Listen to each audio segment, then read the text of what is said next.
میرے ساتھ اس وقت موجود ہیں پاکستان کے نامور صحافی اور نیشنل سیکیورٹی ایکسپرٹ جناب افتخار فردوس صاحب، کسی تعارف کے محتاج نہیں۔ افتخار فردوس صاحب، بہت شکریہ آپ کا۔ سب سے پہلے تو مجھے ذرا یہ بتا دیجئے کہ افغانستان کے ساتھ جو سچویشن بنی ہے، اس کے بعد ہم انگریزی میں کہتے ہیں نا where do we go from here, ہماری کچھ اور لیوریج تھی تو وہ بھی اب تو لڑائی ہو گئی نا، تو اب کیا از دس دا نیو نارمل؟ اب ہوگا کیا اس کے بعد؟ What next? دیکھیں منیب صاحب، جو افغانستان کے اندر جو ہوا اور اس سے باہر جو ہمارے اوپر اثرات ہیں، ایک تو یہ بات سمجھنا جو ہے وہ ضروری ہے کہ افغانستان اپنے ڈیسیجنز میں انڈیپینڈنٹ نہیں ہے اور کبھی بھی نہیں رہا۔ وہ جو ایک شوشہ ہے کہ یہ طالبان کی حکومت ہے،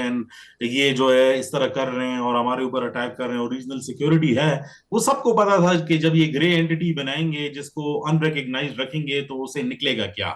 اب ہوگا کیا؟ That is the bigger question جو آپ نے پوچھا ہے۔ جو مجھے نظر آتا ہے افغانستان اس ٹائم پر ایک وائڈر پراکسی زون جو ہے وہ بننے کے لیے جا رہا ہے اور جو کسی کے لیے بھی فائدہ مند نہیں ہوگا۔ اور جو کانورسیشنز ہم انٹرنیشنل انٹرلوکیوٹر سے سنتے ہیں جو ڈیسیجن میکنگ ہائرارکیز میں بیٹھے ہوئے ہیں، وہ یہ سمجھتے ہیں کہ ایک آخری چانس جو ہے وہ افغانستان کو جو ہے وہ دیا جائے گا، اینڈ ناٹ افغانستان۔ جب ہم افغانستان کی بات کر رہے ہیں تو ہم پرٹیکولرلی افغان طالبان کی بات کرتے ہیں اور ان سے یہ کہا جائے گا کہ یہ جو آپ نے اپنے ساتھ جو سارے ملکوں کو نقصان پہنچانے والا جو سامان رکھا ہوا ہے، اگر آپ اس کو کنٹرول نہیں کرتے، اگر آپ اس کو ختم نہیں کرتے تو پھر شاید یہ سسٹم جو ہے مجھے نہیں لگتا کہ یہ سروائیو کرے گا۔ دوسرا اس کا ایک پہلو یہ بھی ہے کہ افغانستان کے اندر جو خود دھڑے بندی ہوئی ہے اور جو دو تین فریگمنٹس اس کے نظر آتے ہیں، وہ بھی اسی کے انتظار میں ہے کہ ایکسٹرنلی کوئی کیٹلسٹ جو ہے وہ ملے جس کے ذریعے وہ ان ریگولیشنز اور رولز کے خلاف جو ہے وہ جائے جو ان کو ناپسند ہے، جو کندہار سے اس ٹائم پر جو ہے وہ ڈومیننسی نظر آتی ہے۔ لیکن منیب صاحب، ایک بات تو بہت کلیئر ہے، افغانستان کسی طرف بھی جائے گا اس کا انفلکس جو ہے وہ ہمارے اوپر آئے گا، اس کا آؤٹ فلو ہمارے اوپر آئے گا اور سب سے زیادہ خیبر پختونخوا اور بلوچستان کے اوپر آئے گا ان اینی گیون سرکمسٹانسز۔ لیکن اس ٹائم پر جو سچویشن ہے، and I totally agree with you, کہ یہ جو سچویشن بنی ہے یہ نیو نارمل ہوگا۔ میرے خیال میں اتنی جلدی تو چیزیں جو ہے وہ سیٹل نہیں ہوگی۔ آج بھی اگر آپ بیانات جو ہے وہ دیکھ لیں، جو متقی صاحب جو ہے وہ نیو ڈیلی میں بیٹھے ہوئے ہیں اور طالبان کے اسپوکس پرسن نے آفیشلی کہا ہے کہ جو پاکستان ڈیلیگیشن بھیج رہا ہے ہم نے اس کے ویزے بھی کینسل کیے ہیں اور ہم نے وہ ٹرپ بھی پورا کینسل کر دیا، ہم کسی قسم کی بات کرنے کے لیے جو ہے وہ تیار نہیں ہے۔ تو یہ جو ہٹ درمی کا ماحول ہے یہ تو آگے فردر اسکیلیشن کی طرف اشارہ کرتا ہے۔ میرے خیال میں اس میں جو انٹرنیشنل کمیونٹی ہے الٹیمیٹلی وہی آ کر جو ہے اس کی کوئی سیٹلمنٹ جو ہے وہ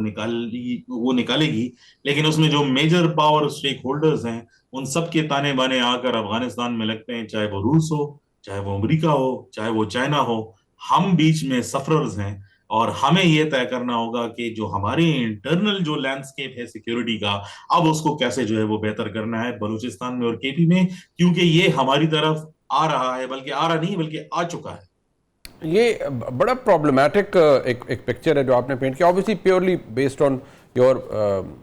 ایڈیکویٹ نالج اور آپ کی ایکسپرٹیز کے اوپر الارمنگ ہے۔ اس کا ایک ایسپیکٹ پاکستان کے اندر ہے اور وہ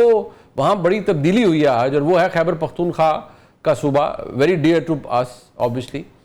بٹ آپ کو پتہ ہے وہاں حالات کیا ہیں۔ It's a province which is infested with terrorism اور بڑا سرج آیا ہے دہشت گردی کے اندر۔ آج جو وزیر اعلیٰ جو الیکٹ ہوئے ہیں ان کا جو پہلا خطاب تھا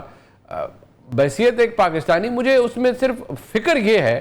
لفظ مایوسی نہیں، میں یہ کہوں گا مجھے فکر یہ ہے کہ ان کے جو انٹرسٹس ہیں وہ تو کچھ اور نظر آ رہے ہیں۔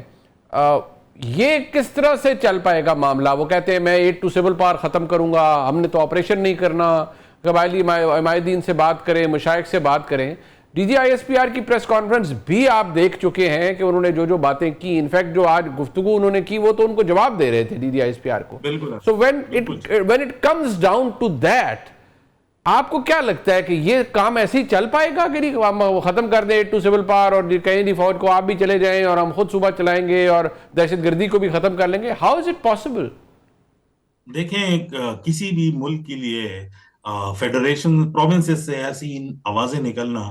بغاوت کے زمرے میں تو آتا ہی ہے، لیکن اگر ہم اس کو اتنے اسٹرانگ ٹرمینالوجیز کی طرف سے نہ بھی دیکھیں، میرے خیال میں خیبر پختونخوا کے جو اپنے سٹیزنز ہیں ان کو بھی کنسرن ہے۔ پہلی بات تو یہ منیب صاحب کے جو پروسیس شروع ہوا